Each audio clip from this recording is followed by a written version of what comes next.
Hi, my name is Sara Wong, and my intended career path is to become an LPN, a licensing practitioner nurse, and eventually a nurse.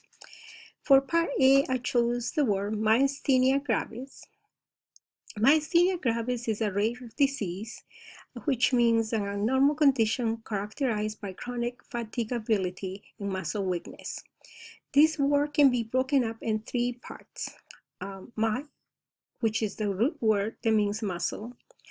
The suffix word asthenia, that means weakness, and gravis, the root word that means grave.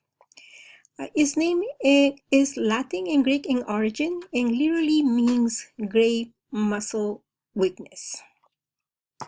Myasthenia gravis is an autoimmune neuromuscular disorder, and usually or generally the body's immune system makes antibodies to attack germs that invade the body.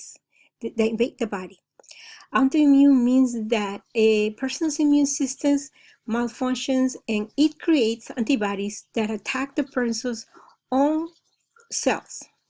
In myasthenia gravis, the antibodies interfere with the transmission of nerve signals to the muscles. In other words, the muscles don't receive the signal from the nerves to move. Some of the symptoms often are in a person, we have some of the symptoms will be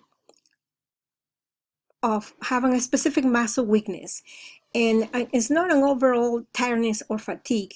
The muscle most commonly affected are dropping eyelids, as you can see here on this image. Myasthenia gravis may cause eyelids dropping, which means ptosis. And you can see here from this picture, the left side of the eye is dropped. The other symptom will be mouth weaknesses, which leads to troubling chewing, swallowing, or talking. And the other symptoms will be the arm or leg weaknesses. The weaknesses varies throughout the day. Sometimes when people wakes up, it kind of it's kind of mellowed down. But as the day goes by, the person is unable to move, especially if the person is using the affected muscle a lot. This weakness is different than, for example, that tiredness someone might feel in his leg after standing or working all day. Weakness means not being able to move or only barely being able to move a particular muscle. Other factors that make the muscle weakness worse are being emotionally upset, being sick, especially viral respiratory infection, thyroid problems, increased body temperature, menstruation, and even pregnancy. So that's all for part A. For part B, I chose the word bronchoscope. And bronchoscope is a medical instrument and a form of a tool for visual examination of the bronchi. This word can be broken up in two parts.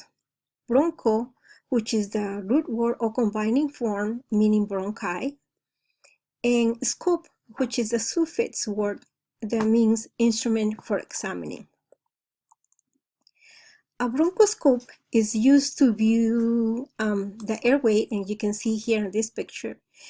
A bronchoscope is used to view the airways and check for any abnormalities. It contains a fiber that carries the light down. It's a fiber after bronchoscope that carries light down to the tube, and it projects and enlarges the image up to the viewer.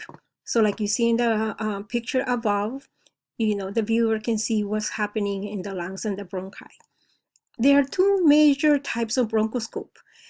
Flexible bronchoscope, which is the one you can see here up in the picture that the doctor is using for the bronchoscope, for bronchoscopy, I'm so sorry.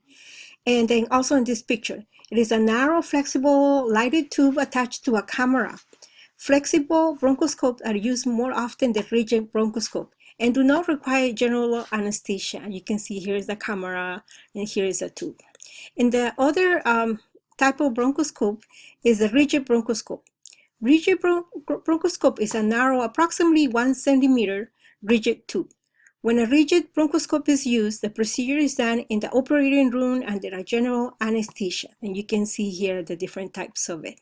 You can see the difference, one is flexible and rigid. And here down below, you can see this picture.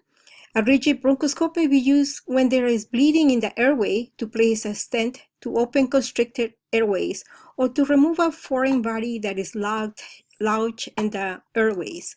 And this mostly, as it says, we said earlier, this is used in the operating room, and it has to be under general anesthesia.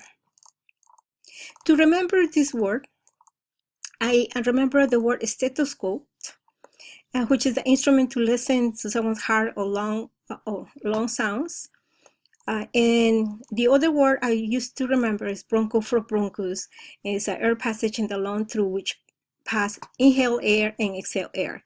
And you know, the bronchus here, the windpipe, that's what I related to bronchus. That's how I remember the word stethoscope. And this is it for my presentation. I hope you like it. Have a good day. Bye-bye.